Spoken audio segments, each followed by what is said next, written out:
Hi friends, once again welcome back to my channel Serve with Love. ഇന്നൊരു ബോട്ടിൽ craft ആയിട്ടാണ് വന്നിട്ടുള്ളത് കേട്ടോ. അപ്പോൾ ചെറിയ സിമ്പിൾ ബോട്ടിൽ ക്രാഫ്റ്റ്. അപ്പോൾ അതിനായിട്ട് തന്നെ ഒരു പാത്രത്തിൽ ഞാൻ കുറച്ച് ഫെവിക്കോളും അതിലേക്ക് കുറച്ച് വെള്ളം കൂടി ചേർത്തിട്ട് ഒന്ന് മിക്സ് ചെയ്തിട്ട് എടുക്കുന്നുണ്ട്. ഇത് നല്ലവണ്ണം മിക്സ് ചെയ്തിട്ട് ബോട്ടിലിൻ്റെ മുകളിലായിട്ടൊന്ന് അപ്ലൈ ചെയ്യണം. ഇത് ഫുള്ളായിട്ട് അപ്ലൈ ചെയ്തതിന് ശേഷം അതിൽ ഞാൻ ടിഷ്യൂ പേപ്പർ ഒട്ടിച്ച് കൊടുക്കുകയാണ് ചെയ്യുന്നത്. ബോട്ടിന് എല്ലാ ഭാഗവും നന്നായിട്ട് കവർ ചെയ്യുന്ന രൂപത്തിൽ ടിഷ്യൂ പേപ്പർ നന്നായിട്ടൊന്ന് ഒട്ടിച്ചു കൊടുക്കുക. എന്നിട്ട് ഇത് ഒട്ടിച്ചതിന് ശേഷം ഒരു 2-3-4 മണിക്കൂർ എടുക്കും ഇത് ഉണങ്ങി കിട്ടാൻ. അങ്ങനെ നന്നായിട്ട് ഉണങ്ങിയതിന് ശേഷമാണ് ഇതിൻ്റെ ബാക്കിയുള്ള കാര്യങ്ങൾ ചെയ്യേണ്ടത്. അപ്പോൾ ഇതാ നന്നായിട്ട് ഉണങ്ങിയിട്ടുണ്ട്. ഇനി ഇതിലേക്ക് പെയിൻറ് അപ്ലൈ ചെയ്യുക. അതിനായിട്ട് ഞാൻ പോസ്റ്റർ കാലത്ത് വൈറ്റ് കളറാണ് ഫസ്റ്റ് ഉപയോഗിക്കുന്നത്. അതിൽ കോട്ടൺ ബോൾ വെച്ചിട്ട് എല്ലാ ഭാഗത്തും നന്നായിട്ട് അപ്ലൈ ചെയ്ത് കൊടുക്കുക ചെയ്യുന്നത്.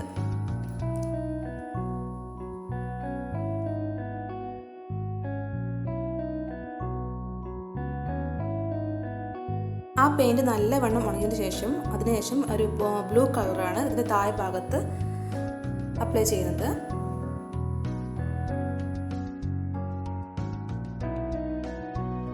ഇനി ബ്ലൂ കളർ കൊടുത്തതിന് ശേഷം രണ്ടാം ഭാഗത്ത് ഒന്ന് ലൈറ്റായിട്ട് ബ്ലൂ ഒന്ന് ടച്ച് ചെയ്ത് കൊടുക്കുന്നുള്ളൂ. താഴത്തെ ഭാഗത്തിനെക്കാട്ടിയും ഡാർക്ക് കുറച്ചിട്ടാണ് മുകൾ ഭാഗത്ത് ചെയ്ത് കൊടുക്കുന്നത്. ജസ്റ്റ് ഒന്ന് ആ സ്പോഞ്ച് കൊണ്ട് ഇങ്ങനെ ടച്ച് ചെയ്ത് കൊടുക്കുക ചെയ്യുന്നത്.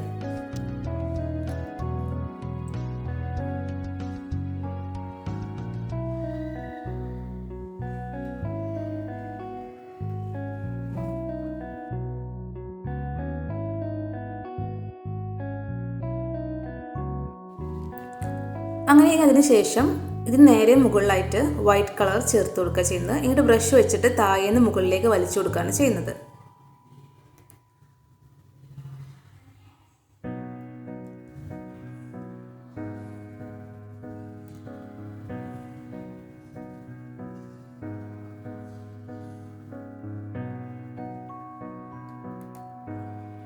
അങ്ങനെ താഴേന്ന് മുകളിലേക്ക് വലിക്കുമ്പം താഴത്തെ ബ്ലൂ ഈ വൈറ്റിലേക്ക് മിക്സായിട്ട് ഒന്നും കൂടി ലൈറ്റ് കളറായിട്ട് മുകളിലേക്ക് വരും.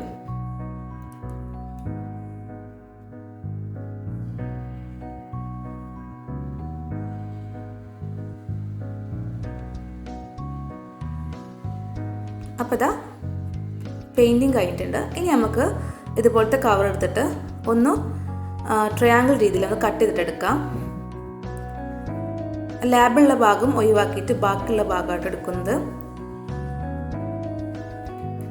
ഇനി ഞാനിതൊരു ഗ്ലൂ അപ്ലൈ ചെയ്തതിന് ശേഷം ഈ ബോട്ടിലേക്ക് ഒട്ടിച്ചു കൊടുക്കുക ചെയ്യും. ഇങ്ങനെ ഒട്ടിച്ചു കൊടുക്കുമ്പം ഡാർക്ക് നമ്മൾ ബോട്ടിൽ ഡാർക്ക് കളർ കൊടുത്തല്ലോ ബോട്ടിൽ, ആ ഭാഗത്ത് ഈ ഡാർക്ക് കളറുള്ള പീസ് ഒട്ടിക്കരുത്. കാരണം അതങ്ങനെ ഷോ തോന്നില്ല. അപ്പോൾ എന്താ ചെയ്യുക, ലൈറ്റ് കളറുള്ള ഭാഗത്താണ് ഈ ഡാർക്ക് കളർ പേപ്പേഴ്സ് ഒട്ടിക്കേണ്ടത്. കാരണം സർഫ് എക്സലിൻ്റെ കവറിൽ വെച്ചാൽ മിക്സ്ഡ് കളർ വരുന്നു, വൈറ്റും ബ്ലൂവും കൂടി മിക്സ് ആയിട്ടുള്ള കളർ വരുന്നുണ്ട്. അപ്പം അങ്ങനത്തെ കളേഴ്സ് താഴെ ഭാഗങ്ങളിലും മുകൾ ഭാഗത്ത് ഡാർക്ക് കളേഴ്സും ഒട്ടിച്ചു കൊടുക്കുക ചെയ്യേണ്ടത്. അപ്പോൾ അത് എടുത്ത് കാണിക്കുകയുള്ളൂ, മറ്റേത് അത് കാണില്ല.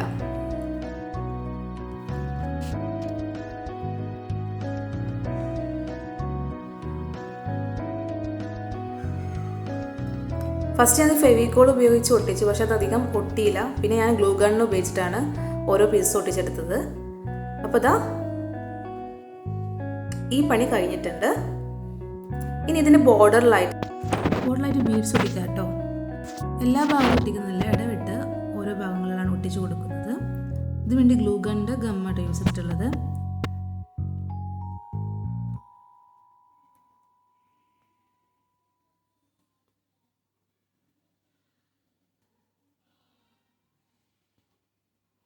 അപ്പോൾ ഇതാ ബീഡ്സ് ഒട്ടിക്കുന്ന പണി കഴിഞ്ഞിട്ടുണ്ട്. ഇനി നെക്സ്റ്റ് എന്താണെന്ന് വെച്ചാൽ ഇതിൻ്റെ മുകൾ ഭാഗത്തായിട്ട് ഒരു ലേസ് ഒട്ടിച്ച് കൊടുക്കുക ചെയ്യുന്നത്. അപ്പോൾ ഇതിന് സൂട്ടായിട്ടുള്ള ഒരു ലേസായിട്ടത്, കാരണം വൈറ്റ് ബീഡ്സിനോട് നല്ല സൂട്ടായി നിൽക്കുന്നുണ്ട്. അപ്പോൾ ഈ ബീഡ്സും കൂടി ഈ ലേസും കൂടി ഇതിൻ്റെ മുകൾ ഭാഗത്ത് ഒട്ടിച്ച് കൊടുക്കുകയാണെങ്കിൽ നമ്മൾ ബോട്ടിലിൻ്റെ ക്രാഫ്റ്റ് കഴിഞ്ഞിട്ടുണ്ട്. അപ്പോൾ നിങ്ങളിത് വീട്ടിൽ ചെയ്ത് നോക്കുക. വളരെയധികം സിമ്പിളായിട്ടുള്ള ഒരു ക്രാഫ്റ്റാണ്. അപ്പോൾ നമ്മളെ വീഡിയോ സബ്സ്ക്രൈബ് ചെയ്യാതെ കാണുന്ന കൂട്ടുകാരൊക്കെ ഉണ്ടാവുമല്ലോ, അപ്പം പ്ലീസ് ഒന്ന് സബ്സ്ക്രൈബ് ചെയ്ത് സപ്പോർട്ട് ചെയ്യുക. സബ്സ്ക്രൈബ് ചെയ്യുമ്പോൾ തൊട്ടടുത്തുള്ള ബെൽ ഐക്കണിൽ ഓൾ എന്ന ഓപ്ഷൻ ക്ലിക്ക് ചെയ്യാൻ മറക്കരുത്. അതുപോലെ തന്നെ വീഡിയോ ഇഷ്ടപ്പെടുകയാണെങ്കിൽ ലൈക്ക് ചെയ്യുക, ഇഷ്ടപ്പെട്ടില്ലെങ്കിൽ ഡിസ്ലൈക്ക് ചെയ്യുക. അതോടൊപ്പം തന്നെ അതിൻ്റെ കാരണങ്ങളൊക്കെ ഒന്ന് അറിയിക്കുക. നമ്മൾ വീഡിയോ മെച്ചപ്പെടുത്താൻ പറ്റുന്നതാണെങ്കിൽ മെച്ചപ്പെടുത്താവുന്നതാണ്. അപ്പോൾ നമുക്കിനി അടുത്തത് മറ്റെന്തെങ്കിലും അടിപൊളി വീഡിയോ ആയിട്ട് കാണാം. അതുവരെക്കും take care and bye by.